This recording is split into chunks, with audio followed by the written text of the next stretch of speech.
Hi, y'all. It's Davey. I'm a little nervous because I'm hosting by myself today, but it's going to be a great time. We have some great guests.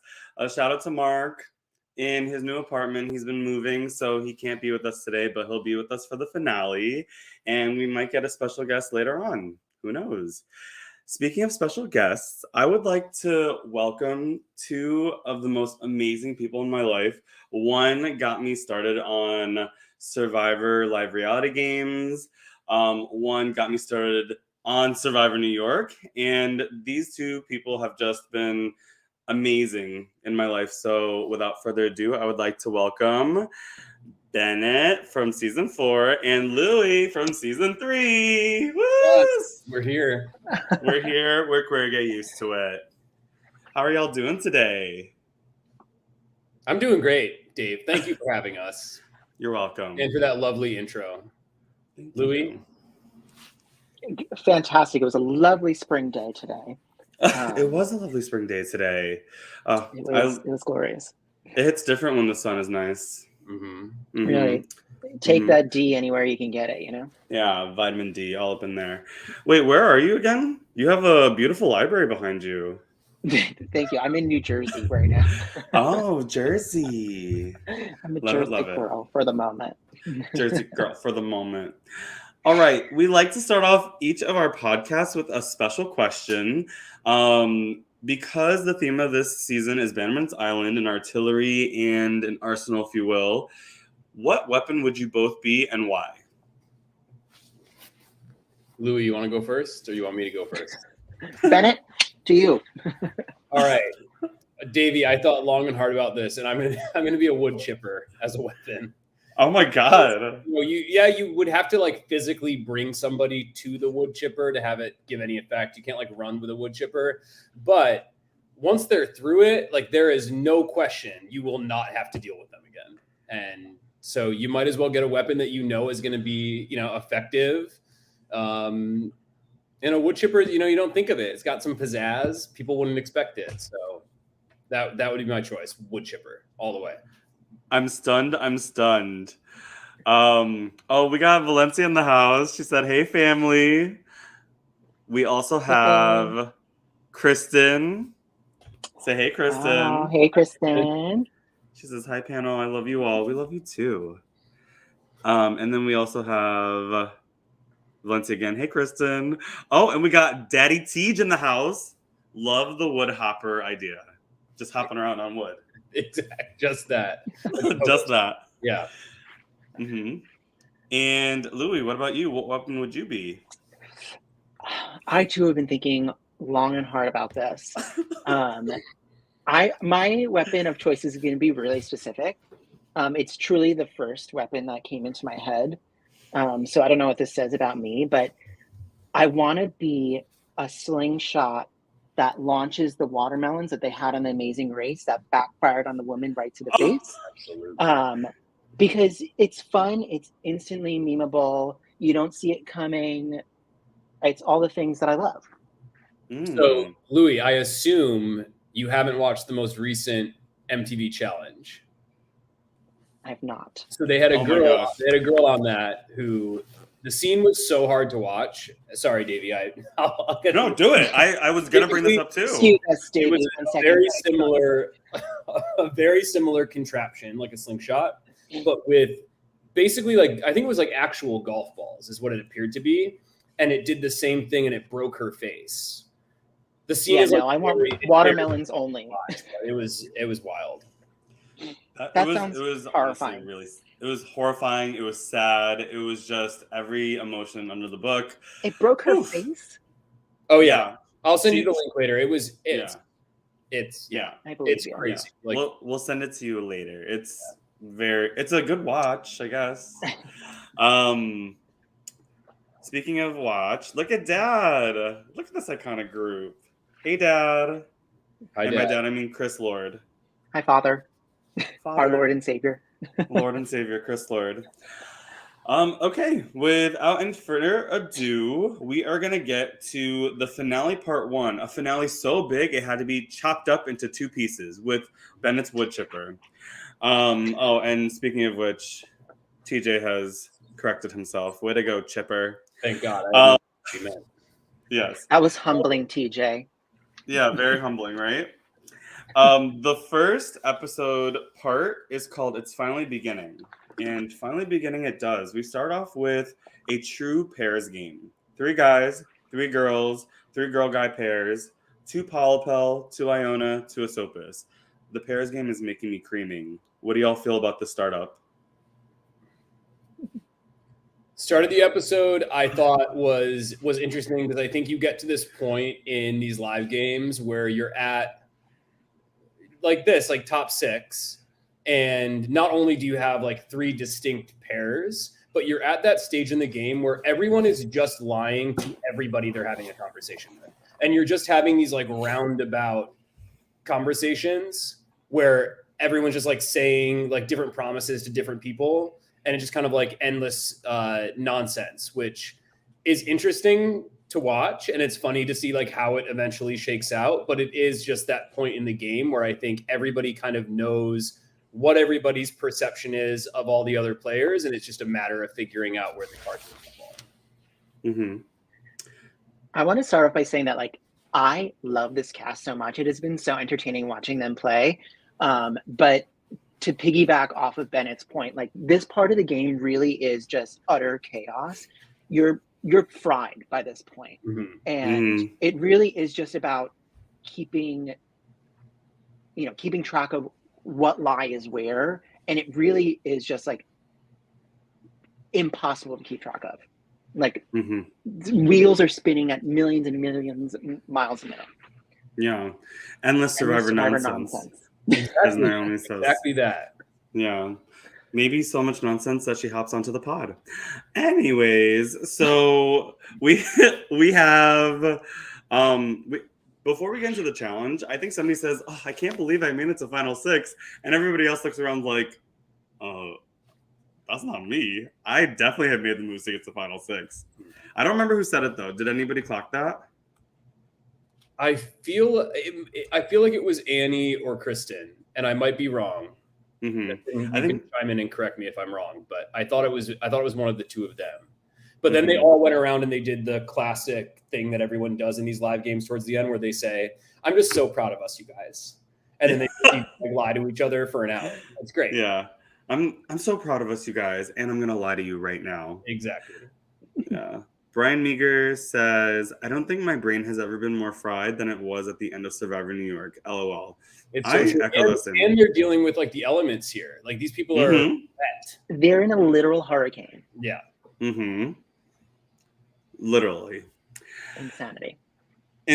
And now, in addition to the hurricane, they have to play Wobbly Stock. Oh my gosh. How do y'all feel about this challenge? Do you like it? Do you not? So I really like the challenge. I agree that at this point it's become like a staple of Survivor New York. Louis, they did this on your season, right? Yeah, and legend has it, I'm still walking to place that last block. You and me both. So one thing that I noticed in this was you're doing Brienne with her first block. So Brienne got the advantage. And I was like, great. Like I'm a big Brienne fan here. I've liked most of the players that we've seen this season, and genuinely think any of these top 6 would be a threat to win. But I think that Brienne has been in a very unique position the entire game, and weirdly nobody is really looking at her, which I find to be fascinating. So she gets this advantage, and I'm rooting for her to like milk this for all it's worth. And she's going to slam that one block on, and she's going to run back. Because Daveyy, I feel like in our season, people were like really hustling with this thing. And she took her time, and then the rest of the players also really proceeded to take their time with it. I do wonder if, Daveyy, you were on crew. Louis, you were on crew. How long did it actually take live in person? Was it what we saw, or was it longer? It was longer than what was shown. It felt long. I remember gritting through my teeth recording, being like, "Girl, you got a 30-second event. You want to move your ass." Standing there like just finish the challenge. Finish it. Because damn, she was moving slow as a bitch. But like Sloan said, he wins the race. But you're not a turtle, Brienne. I do think that she was trying to be very careful, and the two people did drop like next to her. So I think that the advantage did cause them to get a little wobbly, but either way, And what I people think don't see is that stack really is very wobbly. yeah. Like you need to have the right precision with the right speed in order to like have the whole, equation work out. But I think for that advantage to really be your friend, like I would want it to be like you get like a practice round for a minute to see how it goes. Mm. Yeah, practice rounds in Survivor, a concept. Hey Kyle, what a handsome crew. Was Sharif spelling backwards for some reason? Yeah. Not the best spelling. Like I'm glad it wasn't a spelling challenge, but he did have it. He had it. It was just entirely backwards. order. Yeah. I remember when that was happening in real time, just thinking like, no. Like I thought he was gonna realize before he realized. He didn't realize. Yeah, he didn't realiise. It was such a bummer though, because like it was finally someone was getting it, but he was getting it backwards. So it took everything in my body to like keep my mouth shut in that moment. Because you just want to scream and be like, what are you doing? What are you doing? What are you doing? Yeah. I liked the little preview in the beginning where it was like just seeing how we played in 2019. I was like, oh my God, hey. And then it immediately cuts to me losing to Kai in 2019. You were so close. And I mean, it was pretty close in this challenge too. I saw Valencia's bringing it up right now. The Ann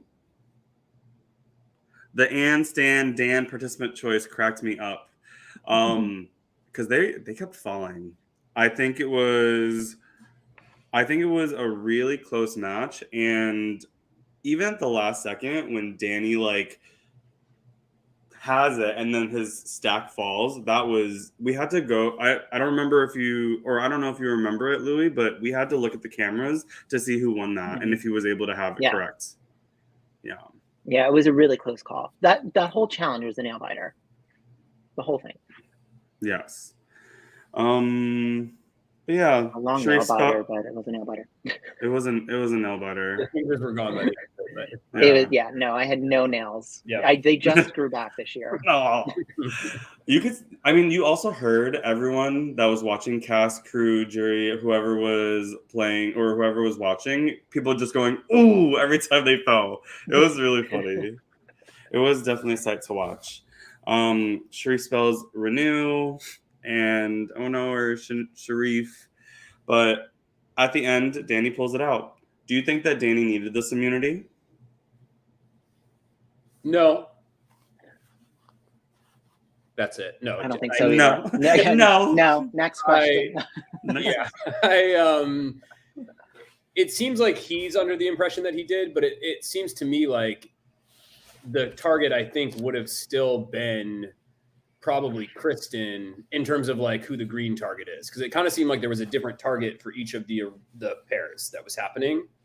And I don't know. I don't know what Danny's chances against a jury would be. And so it's also hard to gauge because obviously I'm watching like the edited down version of what we're seeing, but I think.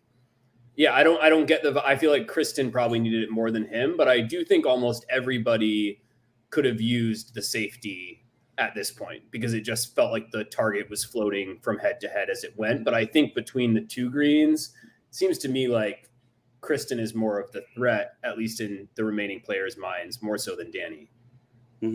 I also think that the men have been looking out for each other in a way that the women haven't been doing. Yeah. They're kind of, we have our three pairs, but then there's the two men, the three men, sorry. Yes. That are kind of like looking out for each other. So I wasn't nervous for I wouldn't have been nervous for Danny this round if he did not win the immunity, because I think he had a little bit of extra insurance. Side note, your like hand signals remind me of like a plane, just being like exits to your right, clear the aisle. The nearest exit might be behind you. Yeah. I'm gonna ask this for everybody in the final six, because there was a lot of deliberation and a lot of lying. But if Danny didn't win immunity, what would be the pro of taking him out at this point? And I'm gonna ask that for every person that comes up, because they all feel really worried at this point.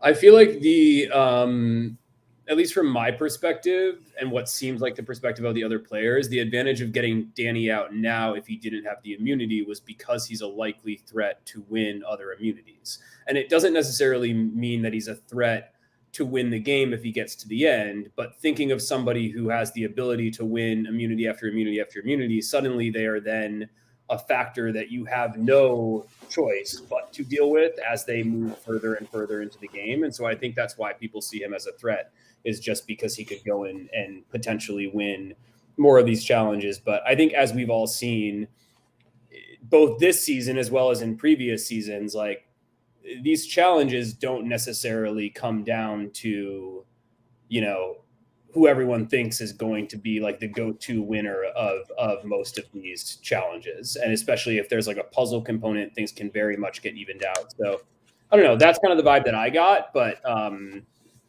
yeah. Oh, she didn't want to. She did not like that answer, and she lost. She did not like that answer. She had to leave. Louis didn't want to incriminate himself, so he bounced. I'll give him like a minute. How are you doing, by the way? I missed you. Thanks for asking. It all started back in like 5th grade when. No, I'm doing great. Are we gonna wait for Lou to log back in? I'll give him a minute. Okay. Tech problems. I mean, what did you think about Danny? Did you think that Danny needed the immunity here to move forward, or do you think there would have been, something other pathways? Yeah. I think Danny was a really interesting player to win immunity here, because a lot of people are playing around Danny, and this kind of solidified the fact that like you can't take out someone who people are playing around. Like, Kristen constantly has to be reflexive and responsive to the moves that Danny makes. The big boys are protecting each other, so they have to also look out for Danny.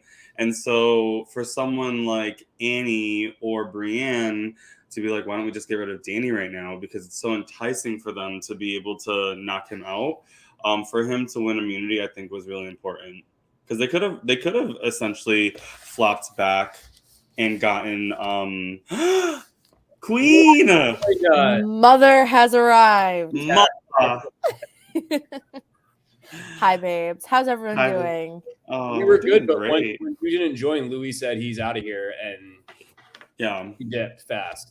He ran away. Well, that Davey and I are in a competition to see who can add Louis the fastest. It's just dragging. Hey, Louis. No worries. I had a quick trip to Ghost Island. Yeah, you're just sitting there being like, do you want to hear how I got voted out in 6th place? Yeah. Oh my God, Naomi, hello. Hello. Hi, everyone. Coming in hot. If I was a weapon, I would be we'll say that for the end. No, I'm so excited that you guys are all here. But I thought, frankly, it was a little too full of testosterone, and I had to join and soften things really up. With this crew? With this crew? Testosterone, where? Are you watching the same podcast? Yeah. But actually, I'm actually really interested to see what your weapon is, because we've had a whole array of weapons in this Bannerman Island artillery, and I want to know what Mother is. I would be one of the like the laser guns from Star Wars, like the pew pew pew. Pew pew pew. Okay.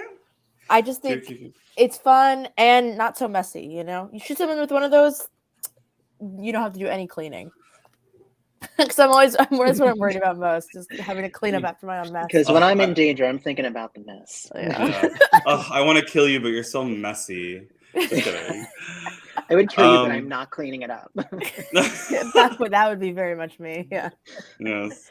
We were talking about the pros of keeping Danny, like hypothetically, because we're going to hypothesize all of the final 6. What would be the pros to taking Danny out? Well, the con is you wouldn't get to see his chest hair anymore because Chris and I were messaging each other. It's like, wow, it really pops this episode. Yeah. I noticed that too. I just thought it was like my gatum. I think it's the shirt is like sagging now, and finally it's and it's soaking wet. Yeah, we love everybody's. I think that the Danny is a very formidable challenge opponent. He is always competitive. He will never throw a challenge. He's always competing. So if you want to be the person who can potentially win a challenge, he is one of your biggest competitions. And so to get him out at this point in time, especially somebody who is very, very loyal to Kristen, very loyal to Stan, and very loyal to Sharif, I think it is in especially Brienne and Annie's best interest to vote him out because they're lower on the totem pole than the rest of them.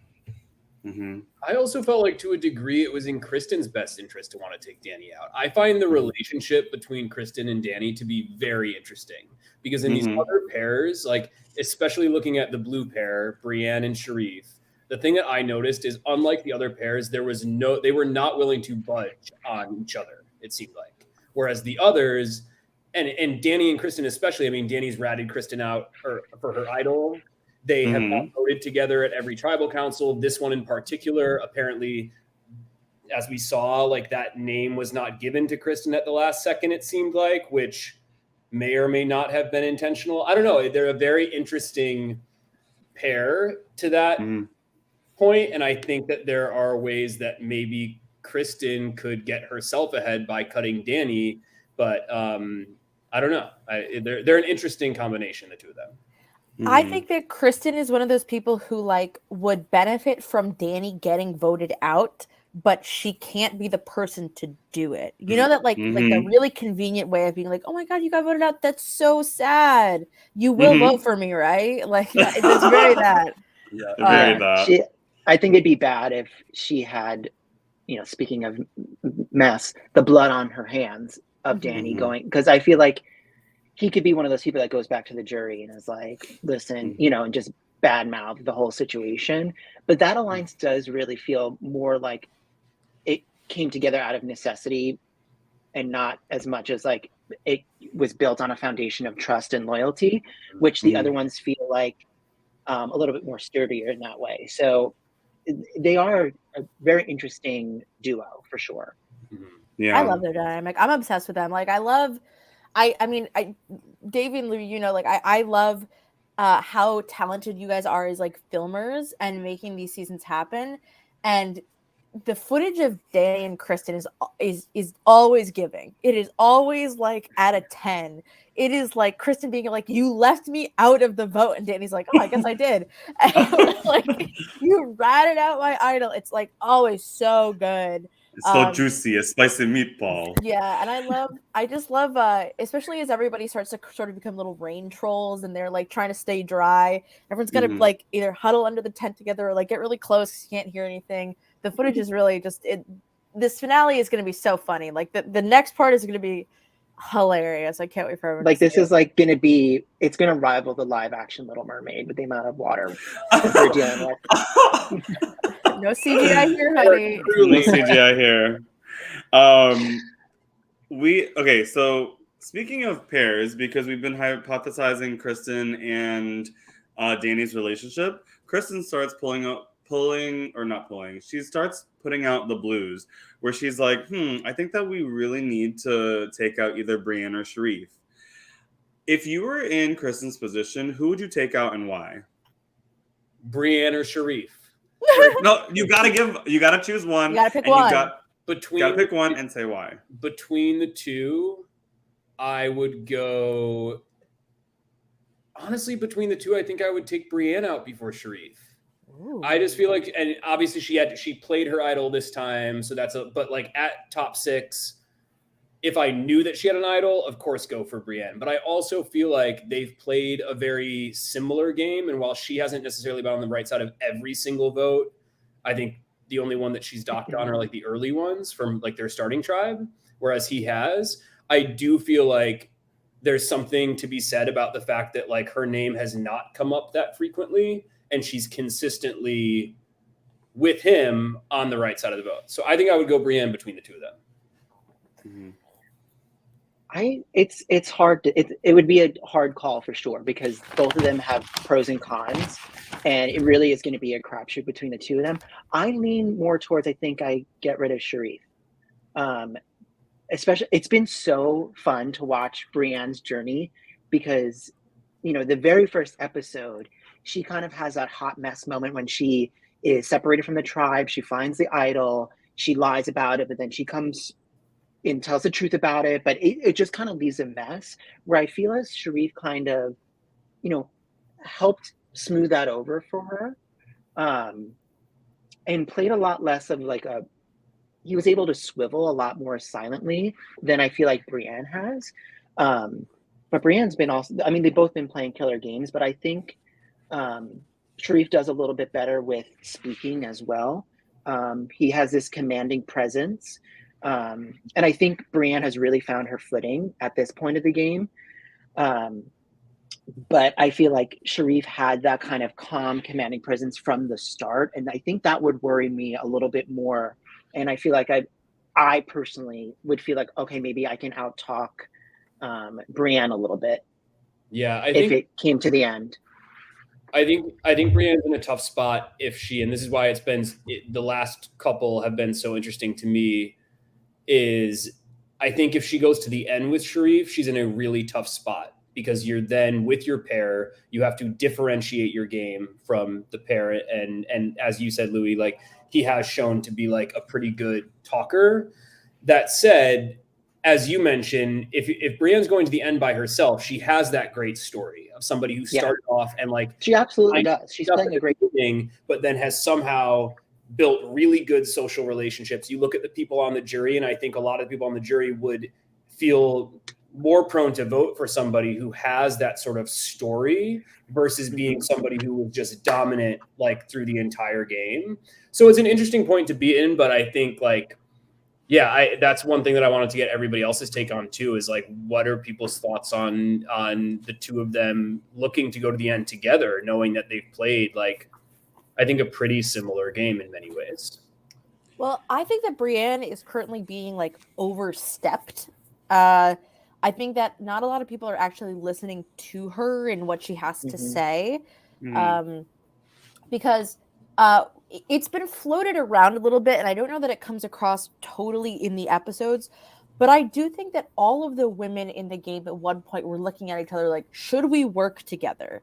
And it just never really panned out. But I do think that there's a world where Kristen and Brienne link up and connect, and it just didn't happen this round. But I think there was a world where that could have happened this round. You know what I mean? Like they could have found each other finally, but it's the final 6, and that's the big problem with a short game. I act like where I'm like, oh, this is the problem with 26 days. This is the problem with a 2-day weekend game, is that you often don't want to jump ship. We talked about it on my interview with Julia a little bit, and my interview with Robin, is you don't want to like bail on the people that you know for somebody who's more unknown, because it's like the Monty Hall problem or whatever, but not Queen Kai. Yes, I wish the girls got together from each time. I know, Kai, we all wish a lot of things when we watch a Survivor game play out, don't we?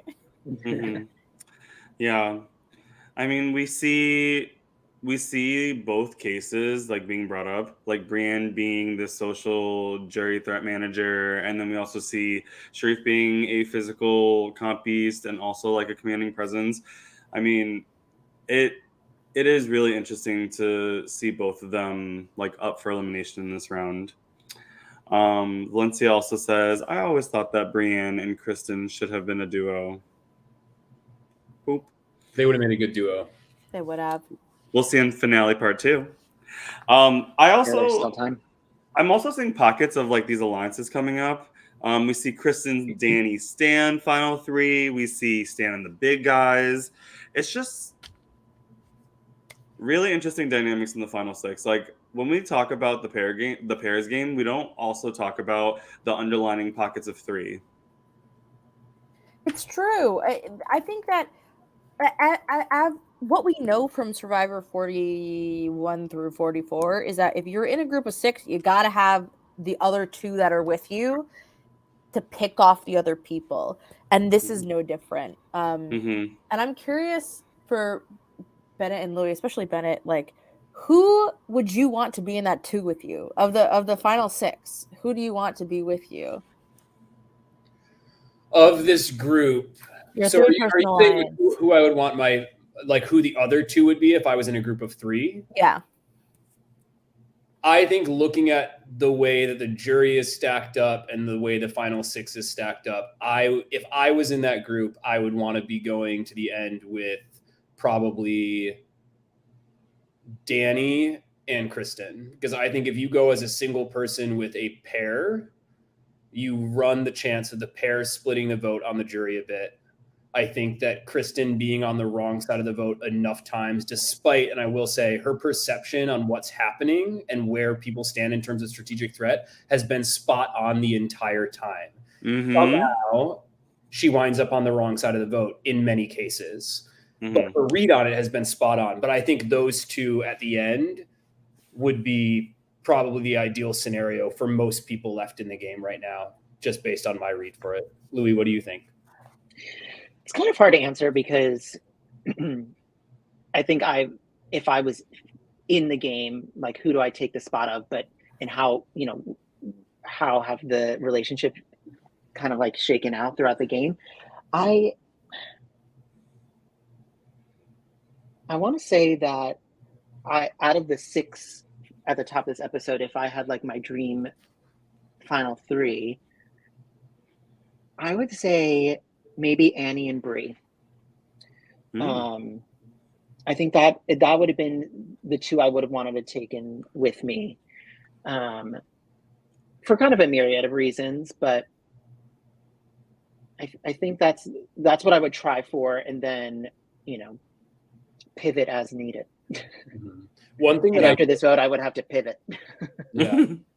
One thing that I noticed that I had actually like taken a note on was multiple times this episode you find, and I think it's like a masterful play, Stan will stand with a pair. So he's not with Annie, but it'll be him. And there was a scene where he's listening to Danny and Kristen talk, and they're fully deciding between the 2 of them how they are going to vote.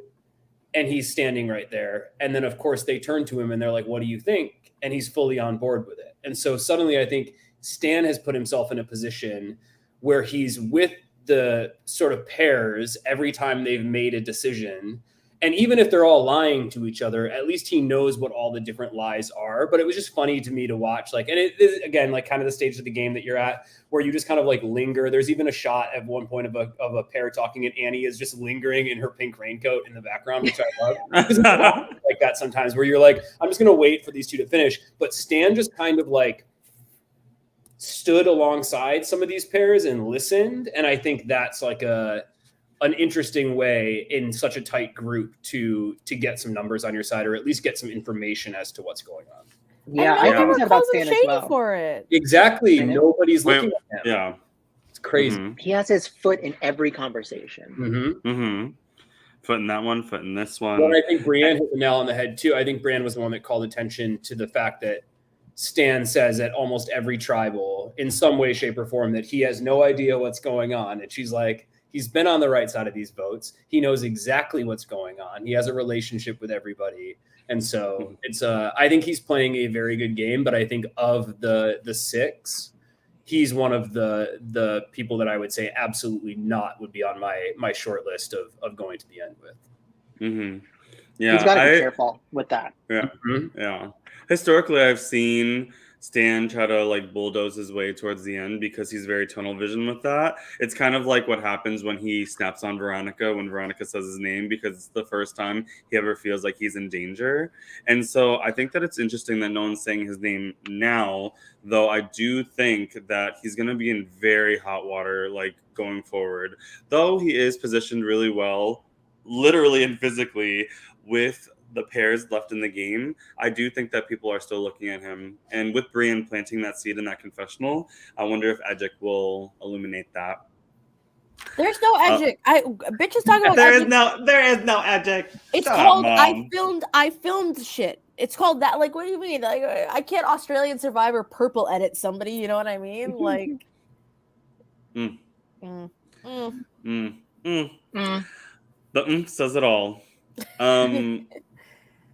I was gonna say something about like, I guess sorry, I threw this Kai comment on the screen. Danny keeps saying he can't keep Sam, but keeps protecting him. I agree, Kai, and I think that this is a testimony, as you guys were talking about earlier, that your brain is really fried and change is very scary. So if Stan was always in your plans and suddenly you're thinking, oh, I should get rid of Stan, you kind of can't follow through on it sometimes. You have to really talk yourself into following through. Yeah. I think Danny... Sorry, go ahead, Davey. No, I was just... it wasn't that important. I was going to say Danny wants to get him out, but Danny's chest hair won't let him vote for him. No, that is very important. Very important. I think what hurts in this whole scenario is also the time, because when you want to make a plan to make a move, sometimes these rounds happen so fast that you know that you don't have enough time to do the damage control, and it just all it does is sink your ship. Because if I had, if we know we had 20 minutes that I can have individual conversations with everybody, everyone understands where I'm coming from, or this is getting a plan in place. But sometimes the rounds move so quick, they stop so suddenly that there's a fear of, what if I can't get this plan off the ground? And, do I take the risk of, making this big swing? What if it backfires right in my face? So like sometimes I feel like I see people make the safer choice, even though they talk about the much more fun, chewier, bigger move. But that's just a part of the game. I think that's exactly what happened here. And I think it's part of why Stan has played so well, is because I think what he does is he goes and he talks to every person. And we even saw in a confessional that Sharif had towards the end of the episode, where right before they're about to go into tribal, he looks and he sees Danny and Stan talking. And he's like, well, if they were going with my plan, the two of them would have no reason to be speaking right now. So I don't really know why this is happening. I might be paraphrasing. I don't know if I got all the details right. But I think what Stan does is he scrambles enough that somebody in Danny's position is like, sure, I could take him out now, but what if I don't actually have the votes to take him out? And then it's just a big swing and a massive miss. And so I think that, again, is like, it makes me understand why Danny hasn't taken him out, but I think it also adds notches to Stan's belt in terms of like what he's been able to do and the perception of his game as being super powerful, but also kind of like similar to what we see of like George in Australian Survivor, where people are almost just too afraid to touch it because they feel like he has so many tricks up his sleeve that he could pull out in a second. Yeah. Yeah. Can we all does everybody quickly have an Australian Survivor impression that we can all just sort of, everyone got their accent? Oh, I'm bad at that. Yeah, of course. I'm bad at it. I've been a target since day dot. Day dot. I love to say that. I always Jerry's just sitting there like the old spies. Oh, you're so good. I always imagine myself when I do this voice as like I'm like a man who doesn't want to work with women, and I'm just like, oh, these women are really throwing a spanner in the works, so I don't want to work with them. I'm gonna vote them out tonight. Yeah. All I can do is Arnar, kind of like what Kai is saying. Arnar. Sharif outed me last week because he was like, "Oh, I can't believe you said I was Simon." I mean, that is like, kind of offensive. I mean, it was offensive because I was talking out of my ass. I was like, eye candy, fighting really hard. Like, I was trying to be the positive, but I didn't watch. I didn't watch. Terrible at the game. Terrible at the game. Stop. I cannot. But to your point, Bennett, Sharif was really good at sussing out people that went to talk immediately after his conversation. I think that is a key skill that people need to have in any game, whether it's live reality or the actual show. You need to see who's talking to who, if you can. Exactly. You need to be in the center of that Hunger Games clock and just be looking at everybody at all sides of you. TikTok, TikTok. TikTok, TikTok. You're right. It's a clock. Yeah, bitch. Yeah. Like clockwork, though. Everybody's coming for what? Oh, I was gonna say something that Louis you touched upon briefly, but I think needs. I keep talking about the hurricane. Here I am, rock me like a hurricane, but it's because we were fast forwarding through these rounds because we were so scared of what was going to happen that we just had to go on like high speed. The storm was coming. Everything was like condensed. Everything was you got a big storm coming.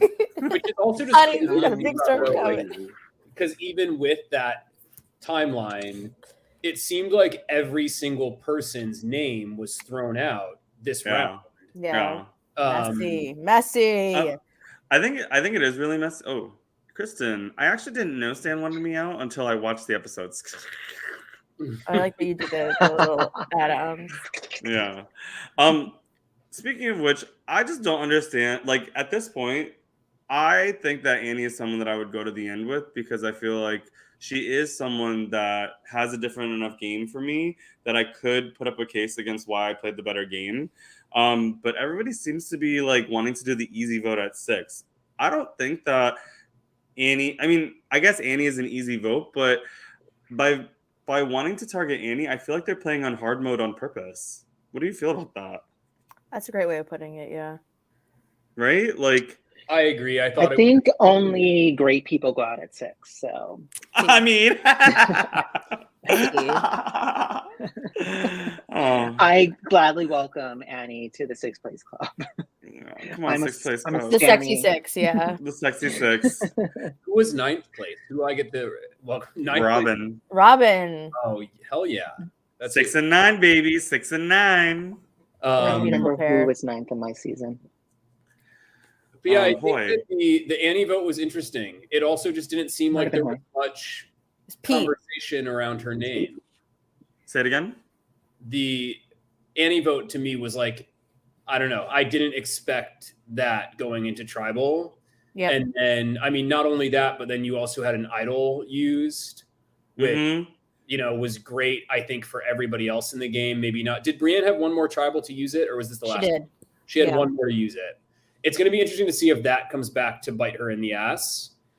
I would feel horrible if it does, because again, I think that she's played a really good game, but yeah, it was interesting to me. I don't know if maybe she felt like she needed another notch on or another item on her resume by saving Sharif. Like if it had worked out and she was the reason he stuck around and then came back before the end, that's a great card to play at the end. But yeah, Annie being the vote, I think, instead of Kristen or Stan was a bit of a surprise to me.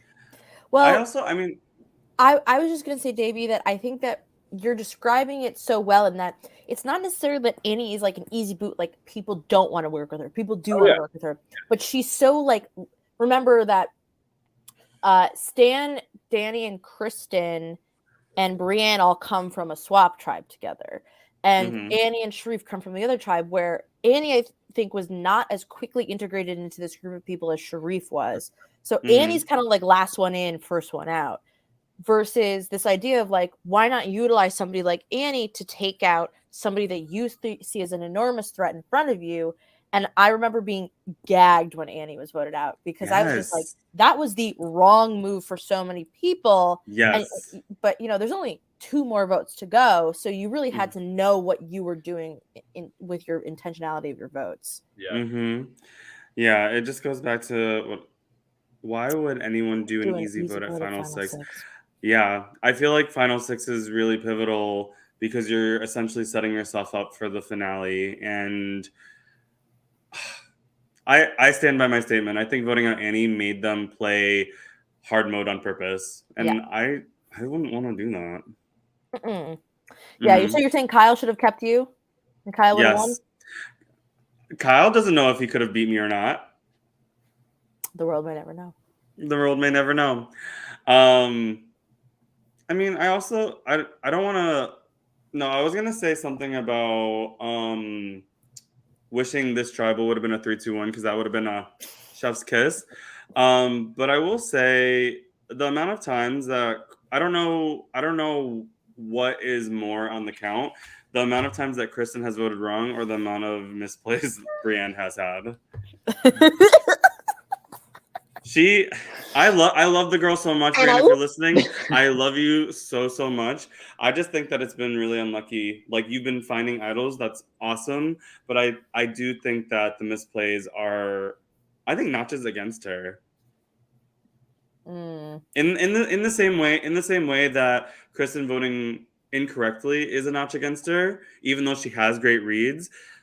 Despite Brienne having great finds, she isn't playing them at the right moment. But what have her misplays been? Is it just the 2? Yeah. Yeah. Okay. I'm being facetious because Kristen has voted wrong more. Yeah.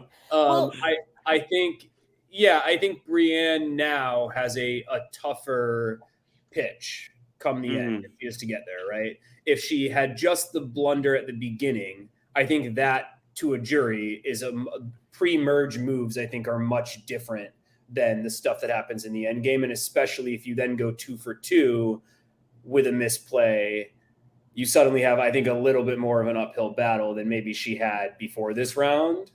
But I still think she could have found a way to spin that original misplay as, hey, I started on the wrong foot, but this game has been like a journey for me. But to your point now, Davey, I think if she then misplays it again, that I hadn't thought about that, but that story now is a little bit watered down. Been running up that road, been running up that hill. Nobody asked for Kate Bush right now. Yeah, take that to Drag Race. I'm making a final deal with God. Let's go to the final tribal council, girl. Make a deal I don't with God think and God likes Paige. get him to take me to final 2. That is a great callback, Louis. Good job. Yeah, Kristen, y'all be like, why did people vote Annie? I tried to save her and I'm being roasted for it. No, Kristen, we know you tried to you're save not her. being You tried to roasted make the for right it. move. You tried to make the correct move, which I was want to not say vote on Annie. that Kristen this episode was way too hard on herself. Yes. I think Kristen's been playing a great game. Yes, maybe she hasn't been voting correctly, but she has excellent reads on people. She has even though her voting record doesn't show it, she very much has her head in the game and her finger on the pulse of what's going on around her. I know I'm like my Italian. Yeah. Damn girl. They don't call me DePaulo for nothing. Anyway, Kristen's just way too hard on herself. I think she's playing a great game. I agree. And Kristen, too, to reiterate, I also felt like I had a pretty good read on where the alliances sat in my game, and I voted incorrectly very frequently and ultimately got like 9th place, not, whatever you'll be getting. So, yeah. Well, I also think that what this episode, I think, solidified to me is that sometimes it is better to abandon an ally who consistently puts your needs second, which is, I think, what Danny has been doing to Kristen. And that's not to say that Danny isn't playing a good game, because he's playing a great game for Danny. He is not playing a great game for Danny and Kristen because he continuously, she gets left out of votes because they decided they're not going to do Annie and he never gets back to her. Idol reveal gate 1.0 and 2.0, or 1.0 and 2.0 basically. And I think that Kristen has been consistently adapting to what is being thrown at her. But I also really like this whole cast is very adaptable. I find Stan can get very hard on trying to vote out Veronica, and then he'll pivot and he'll say, you know what, all right, fine, I'll do it next time. And I think that Sharif and Brienne are very flexible. Sharif was really flexible when it came to keeping his new alliance while also working with a larger group, and look where it's got him so far. I think they're all very, very skilled players when it comes to adapting. I just think that sometimes you can't work with, break up with him, dump him. You know what I mean? Dump his ass. And this game is a big component of this game, I feel, in my opinion, is you have to be willing to let somebody else drive a little bit, and knowing how to take the wheel and give the wheel, because it's going to be very hard to drive the entire thing without pissing off the people that need to vote for you in the end. It's just, how many players can you name from the second that they started the game to the finish line dominated every single thing? It's not a lot. Gabler. No. Jesus, take the wheel. I do.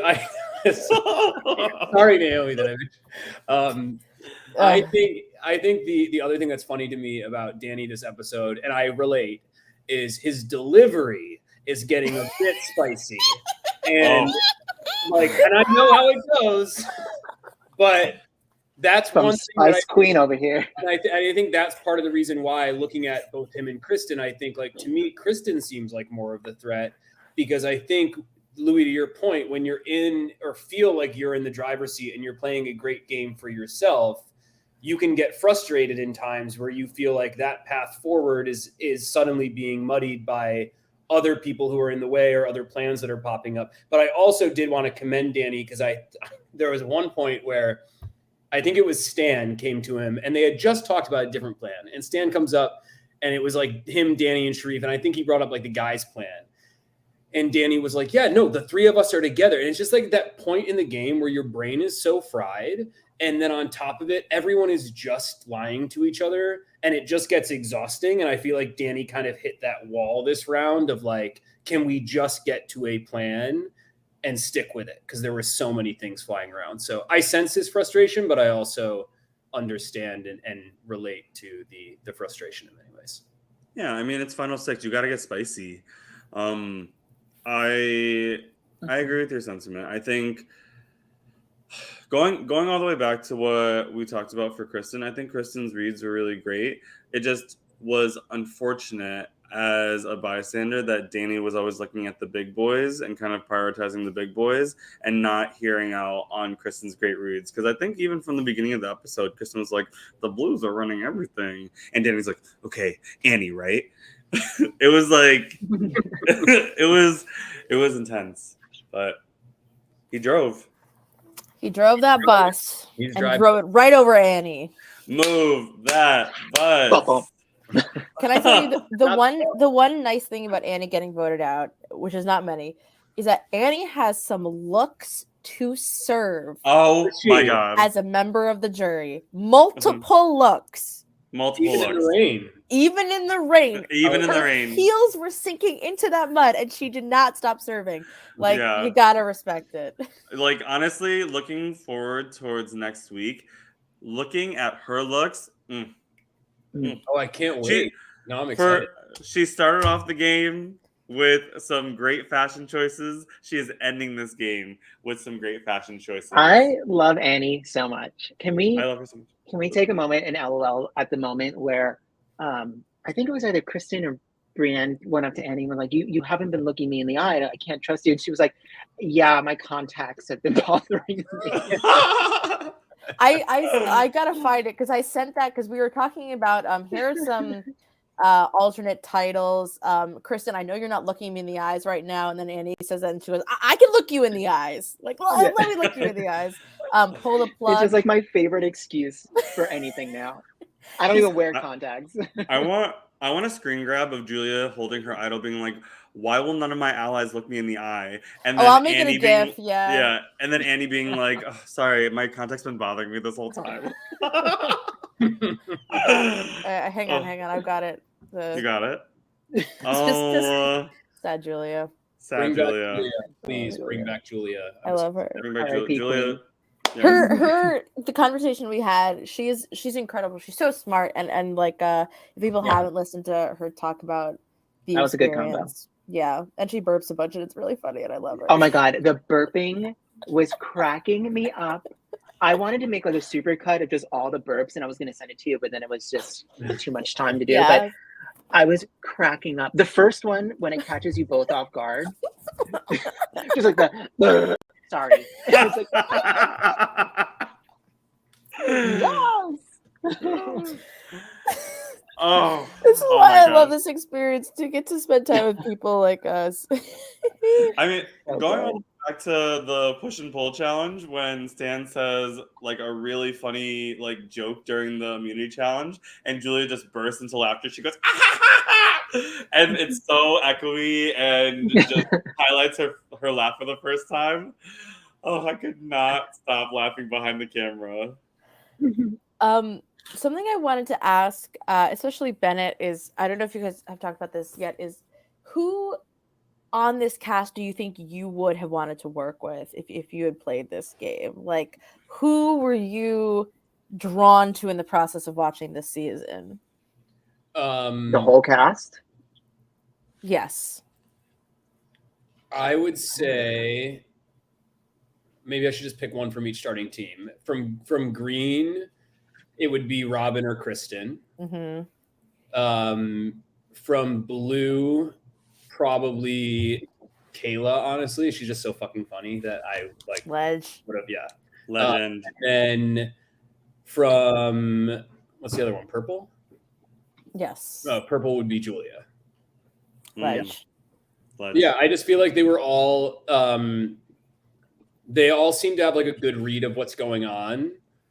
And they're also like, I mean, you've seen how I like do these things. I can be a little crazy and like a little intense. And I think that they are all very good at like, you don't really necessarily know what they're thinking, and they can be very like chill while also being like able to take a step back and have like a really strong read on what's going on. And I think that's great to have in a partner.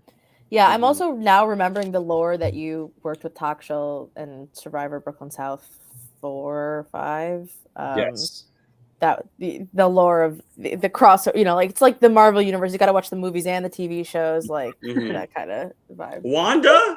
Yeah, Talk was great. I that sounds horrible. I obviously know who Talk is, and I remember that he played this, but knowing him as a winner in Brooklyn South, it to me is so different. Like I almost forgot that he had done this season as well. But Yeah, a very good player.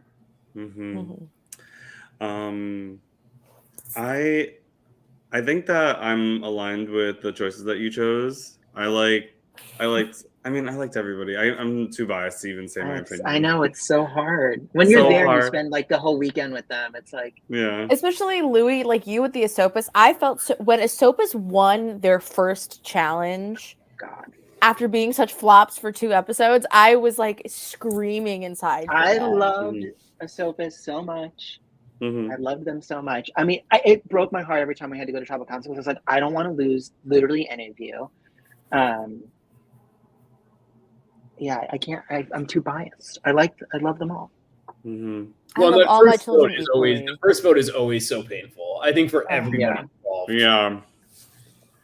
Yeah. We miss you, Marilyn. Come back soon. Oh my gosh. I'll never forget. I'll never forget any players that played. They're all up here, baby. She's designing fire alarms somewhere in New York City. I know she's doing the Lord's work. We need fire alarms. She's designing them?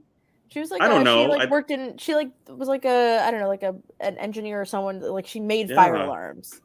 Yeah, that's sick. I thought like all the fire alarms in the world have been designed already, so I didn't even know that was like a thing. Well, you know, are they just like? And then they beep every once in a while. Constantly evolving, constantly being more loud. You know. Yeah.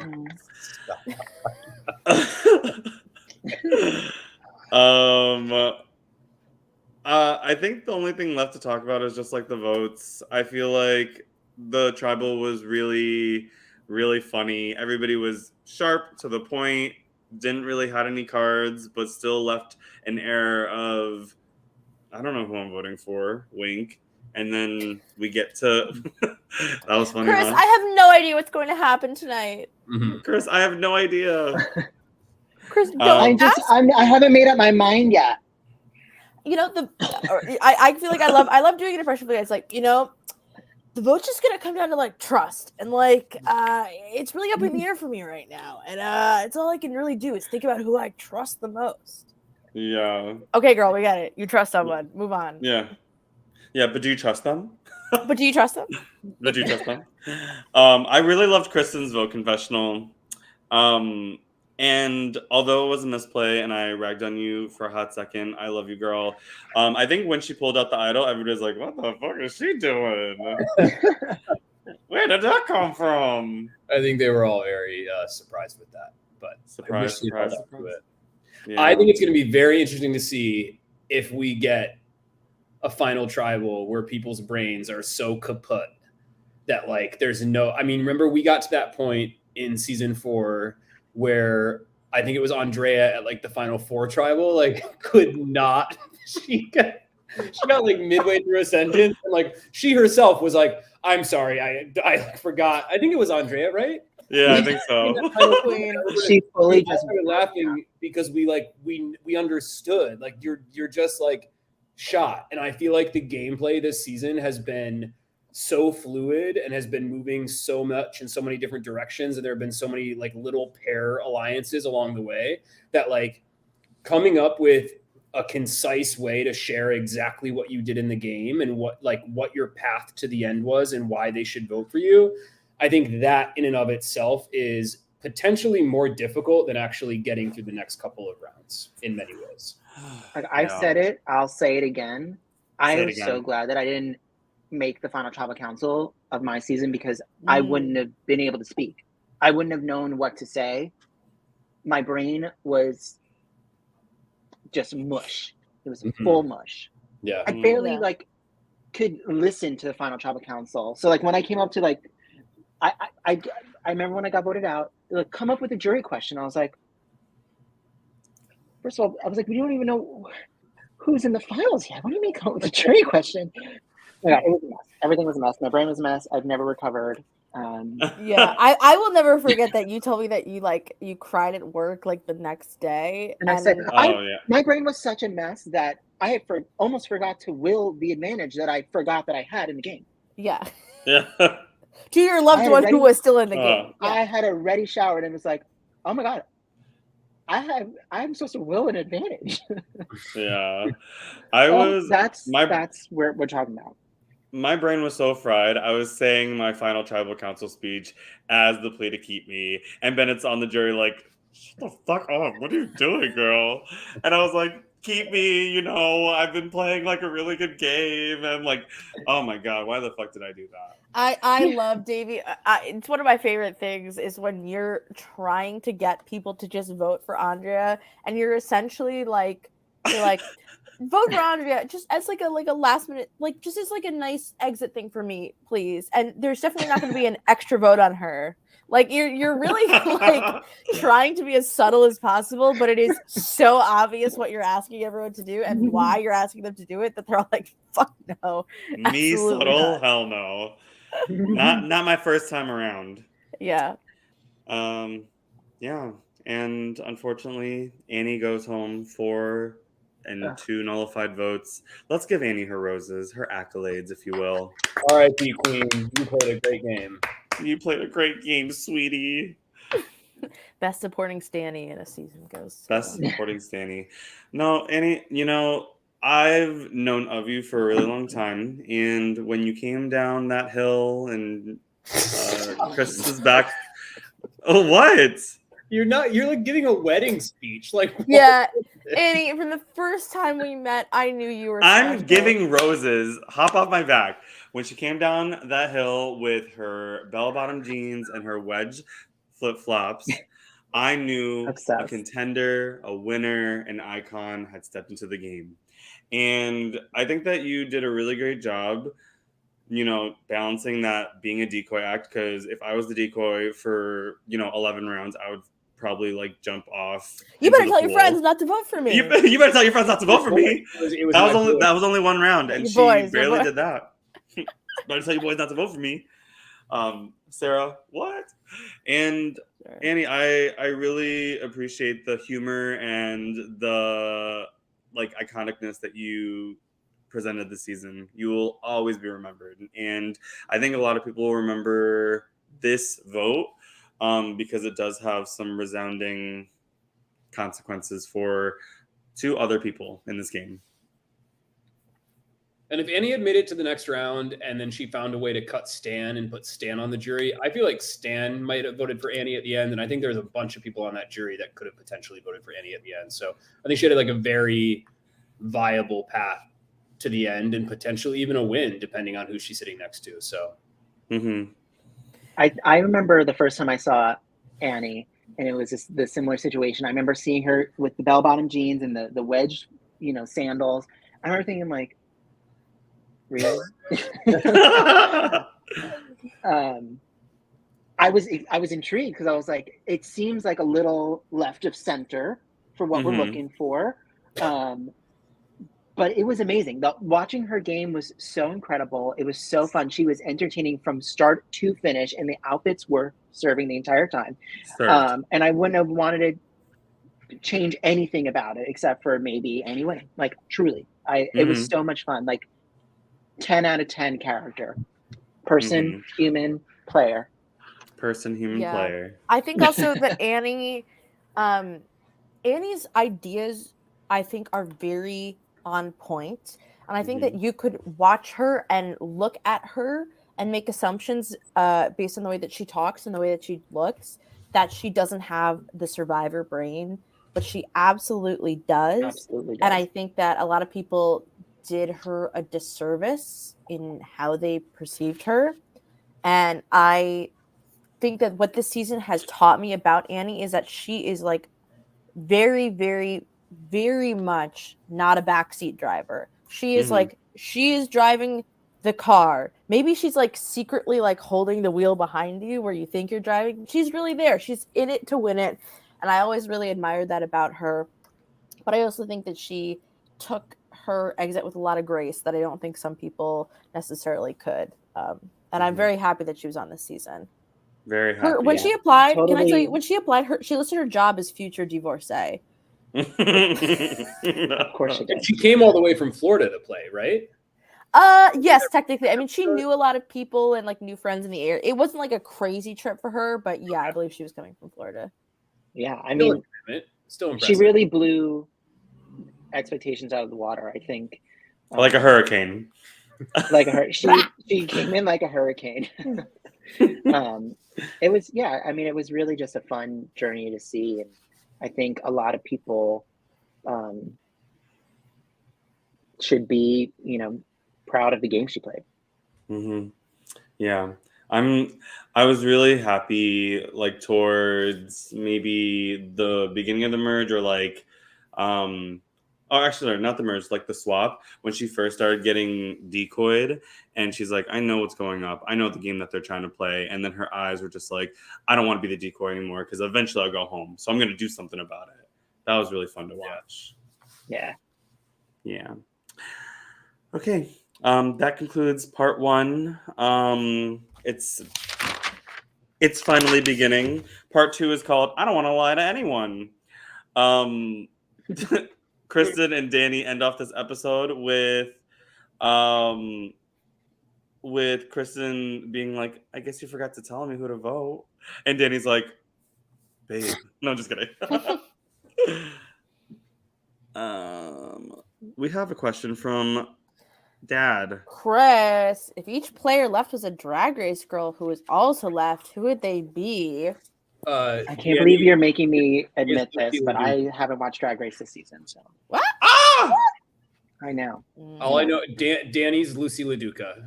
Oh my God! I love Lucy LaDuca. I'm here to let loose. I love the song, all that. Let loose. I think they based strictly on his delivery. I think sometimes could be, maybe finessed a bit more. And I think Lucy has a similar struggle. Danny's got 3 mini challenge wins. You're so right.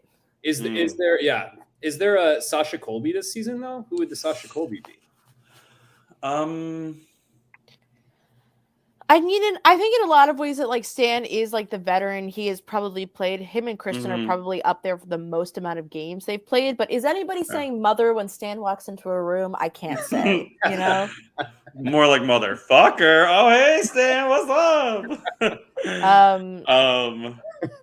I think that Kristen is Anitra. I think that I I would not disagree, but I would say that Brienne's more Anitra, like silent, but like when push comes to shove, serves, some acrobats and maneuvering through a lot of votes. So I would think that Then Brienne's Anitra. Kristen is Lux, Kristen is shady, Kristen is telling you what the fuck is up.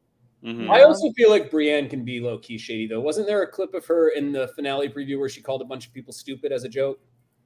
I meant it. Like I Very could funny. see she could be like the mistress potentially. Oh yeah. For me is also a compliment, but Yes, very, very much a compliment. Who would Sharif be?